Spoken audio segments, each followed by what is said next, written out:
gabi po, Luzon, Visayas at Mindanao. Isa pang senador ang sasampahan ng Office of the Ombudsman ng kasong plunder, si Senador Rodante Marcoleta. Kaugnayan ng pagtanggap umano ni Marcoleta ng 75 million pesos na donasyon noong isang taon habang nakaupo bilang isang kongresista. Pagdidiin naman ni Ombudsman Jesus Crispin Remulla, nakabatay sa ebidensya at hindi sa alyansa ang kanilang desisyon sa pagsasampa ng kaso laban sa isang senador. At nakatutok si Joseph Moro.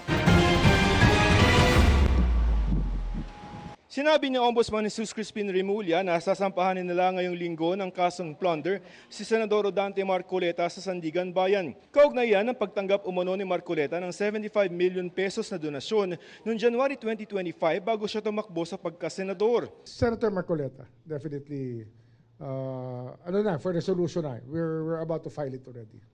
Ang sabi ng investigating team ng Ombudsman, napakalaki ng halagang ibinigay kay Marcoleta para ituring na simpleng regalo at ito ay may tuturing na umanong korupsyon. Lalo't isa na siyang kongresista nang tanggapin ito kaya hindi umano may iwasang isipin na may hinihintay na kapalit ang mga nagbigay.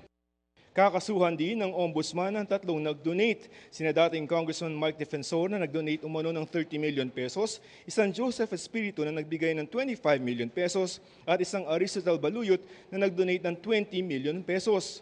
Kasama po dito yung mga correspondents niya, sila Defensor, yung mga na-implicate po natin.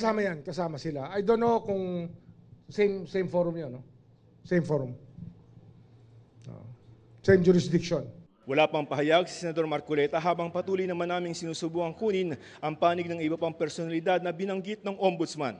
Itinuturing na non-bailable o walang piyansa ang kasong plunder. Sabi rin ni Remulla, depende sa Sandigan Bayan kung sususpindihin rin si Marcoleta gaya ni Senador Jinggoy Estrada na kinasuhan rin ng plunder. Kung ganito, ayon sa Ombudsman, hindi na dapat makabahagi sa mga gawain ng Senado ang isang suspendidong senador. In accordance with the plunder law, they cannot anymore. Oras na maihain si Senador Marcoleta ang ikalawang senador sa Menorya na may kaso sa Sandigan Bayan. Alegasyon ng ilang mga senador sa Menorya, inuubo sila para mabawasan ang kanilang bilang sa Senado, bagay na itinanggi ni Ombudsman Remulla. All the evidence came from, you know where. Diba? Hindi naman namin hiningi ito mangyari. All of you are witness to the actuations of the guy, of what he has said in public. Ang sabi dati ni Remulla, nakamba na ang isasampang plunder case laban naman kay Senador Joel Villanueva. Pero ngayon, sinabi ng Ombudsman na patuloy pa ang pagsasagawa ng case build-up. Kasi nakulangan kami sa case build-up na ginawa ng DOJ, so we had to conduct our own. It's our choice whether or not to accept the work of the DOJ because we delegate work to them. Sumasailalim rin sa preliminary investigation si Senador Chis Escudero para rin sa reklamong plunder. Sabi ni Remulla, matatapos na raw ito sa loob ng 1 o 2 linggo. Malapit na. Isa yan sa inaayos namin, nakasabay na ibang kaso ng plunder na aming pa-file within the next few days, within the next few weeks. Maybe it will take 2 to 3 weeks more for us to file cases in the courts and for a preliminary investigation. Kapwa lumipat sa bagong marorya sa Senado si Escudero at Villanueva at pagdiin ni Remulla, wala itong kinalaman sa kanilang magiging desisyon. We don't make deals with anybody with regards to the culpability or innocence of anybody. We don't make deals with that. And you're not going to be... So all the deals that we make here will be in open court. Hinihinga namin ang pahayag sila Villanueva at Escudero.